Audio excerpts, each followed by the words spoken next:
आज हमारे साथ एक female journalist, social media influencer Zara Khan मौजूद हैं। इनका हालिया अभी एक यूट्यूबर खातून ही थी, उन्होंने एक इंटरव्यू किया, लेकिन वो इंटरव्यू जो है वो पब्लिश नहीं हुआ।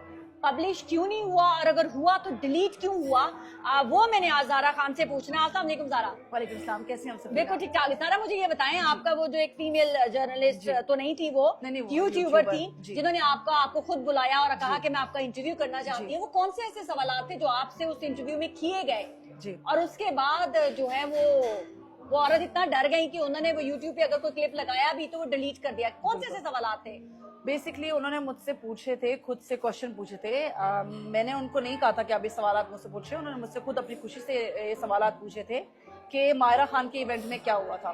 Because I was there, I was eyewitness. तो मैंने उनको फिर बताया कि भाई मायरा खान जो इल्फर्ड लेन में जो मायरा खान आई थी, मूवी का प्रमोशन के लिए जी बिल्कुल जी जी। तो वो उन्होंने मुझसे पूछा था और मैंने बताया था कि वो वेल ऑर्गेनाइज नहीं था, जो कि रियलिटी है।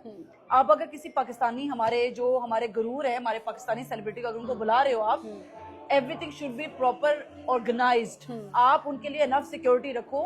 आपको पता है वहाँ पे कितना रश होना है, वहाँ पे एनफ सिक्योरिटी होनी चाहिए और हर चीज इंतजाम होना चाहिए, जो कि इंतजामिया वहाँ पे नहीं ठीक था। तो मुझे लगा मायरा खान के साथ ज्यादती हुई है और ऑब्वियसली मायरा खान हरास भी हुई थी वहाँ पे। लोगों ने वीडियोस भी देखी थी। आप और मैं विटनेस हैं, जब हम उनके होटल में गए थे उन्होंने खुद हमें बताया था, मुझे भी और आपको भी। मायरा खान की ये अल्फाज थे, मैं रिपीट कर सकूं,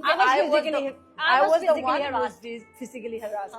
तो अच्छा, बस मैंने ये कुछ चंद एक अल्फाज बोले थे और मैंने कहा था फ्यूचर में अगर जरूर करवाएं इवेंट आप, बट एटलीस्ट आप हमारे सेलिब्रिटी की रिस्पेक्ट करें और आप एरिया देखें। वो ठीक है, वहां पे जाते होंगे लोग, बट आप वहां पे प्रॉपर सिक्योरिटी का इंतजाम करें। अगर हमारी सेलिब्रिटी आ रही है, 2 सिक्योरिटी या 3 सिक्योरिटी इज नॉट एनफ। तो बस मेरी इतनी कन्वर्सेशन हुई थी एंड मैं फिर घर आ गई थी। बस यही एक सवाल था? नहीं, उसके बाद मेरे उन्होंने पर्सनल सवाल पूछे, लेकिन एक सवाल इससे रिलेटेड ये एक जेन्युइन जो क्वेश्चन था कि वहां पे क्या हुआ था, जो मैंने उनको बताया कि वेल ऑर्गेनाइज नहीं था, ऑर्गेनाइजर्स ने बिल्कुल ध्यान नहीं दिया मायरा खान के ऊपर।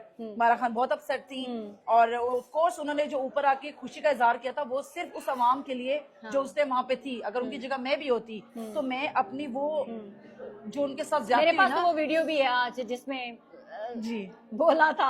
That's it. हाँ, हमारे पास वो वीडियो है। हाँ। ठीक है, तो मैं कोई भी बात करती हूँ ना सफीना, मैं जब तक खुद से आंखों देखा ना हो ना, मैं नहीं बोलती हूँ। तो जो मैंने देखा वो मैंने बोला। सच्चाई की आवाज जितनी मर्जी आप बंद कर लें। फिर वो इंटरव्यू होने के बाद क्या हुआ? उन्होंने फिर वो पोस्ट किया। उसके बाद उनको थ्रेट्स आने शुरू हो गए। She called me straight away after next day, like 2-3 days after posting the video. तो उन्होंने मुझे कॉल किया, फिर मैंने उनसे कॉल बैक की। मैंने कहा everything okay? She told me कि I am getting so many threats from the organisers जिन्होंने करवाया था, उनसे मुझे थ्रेट मिल रहा है कि please remove this video, otherwise we are going to do defamation case against you. अच्छा। मैंने उनको बोला आपके ऊपर तो डेफेमेशन केस बनता ही नहीं है, because you just invite me for the interview. आपने ना हम लोगों ने किसी का नाम नहीं लिया। Doesn't make any sense, right?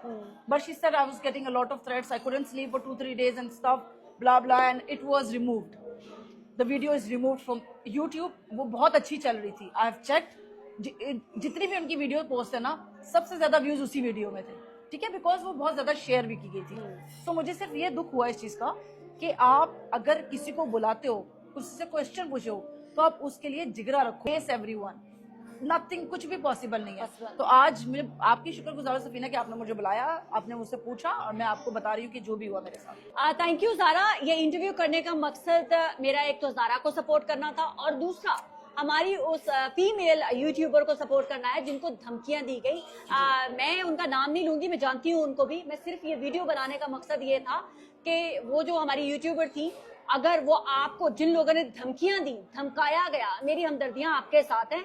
ये मैं इंटरव्यू दोबारा ज़ारा से कर रही हूँ और वही सवालात कर रही हूँ जो वहां पर आपके इंटरव्यू में किए गए। अगर उन मर्दों के अंदर दम है तो वो धमकियां मुझे दिला के दिखाएं, मुझसे ये इंटरव्यू रिमूव करके दिखाएं, तो मैं मानूं। किसी भी आप यही वो ये मैन डोमिनेटिंग कल्चर है हमारा, जो खवातीन अगर कुछ करना चाहती हैं उनको डराते हैं, धमकाते हैं।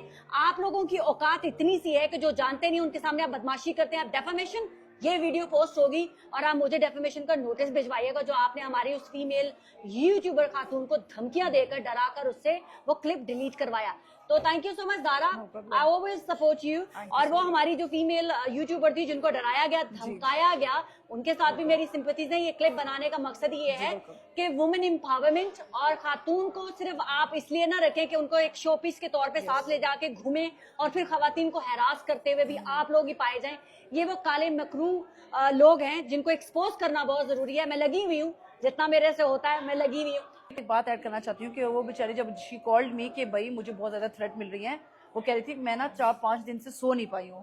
कह रही है मैं इतनी परेशान हो गई थी कि मुझे एक नंबर से नहीं, हर ऑर्गेनाइजर्स के हेड से फोन आ रहे थे, अननोन नंबर से कॉल आ रहे थे कि मैं सो नहीं पाई थी। तो मुझे उनके लिए बहुत बुरा फील हुआ। मैंने कहा डोंट पोस्ट दिस वीडियो, अगर आपको इतने थ्रेट आ रहे हैं प्लीज आप ये वीडियो, इस मीन्स कि इस वीडियो में कुछ है तो आपसे रिमूव करा रहे हैं, रियलिटी को आप कितना छुपा लेंगे, राइट? मेरा ये प्लेटफॉर्म और मेरी एक रिक्वेस्ट भी है हमारी उस फीमेल यूट्यूबर के लिए, जो खातून जिन्होंने आपका इंटरव्यू किया था, अगर वो कुछ कहना चाहती हैं तो मेरा प्लेटफॉर्म उनके लिए हाजिर है। वो जो आके कहना चाहती हैं वो कह सकती हैं। और जिस किसी माई के लाल ने मुझे डेफेमेशन का नोटिस भिजवाना होगा, बी माई गेस्ट। और सच बोलने के ऊपर कभी कोई डेफेमेशन नहीं होती, डेफेमेशन होती है झूठ बोलने के ऊपर। और वो जो ऑर्गेनाइजर जो लौंडे लपाड़े हैं वो बेचारे पहले अपनी इतनी औकात तो बना लें कि वो दूसरों को डेफेमेशन का नोटिस भिजवा सके। So thank you so much सारा, वंस अगेन थैंक यू।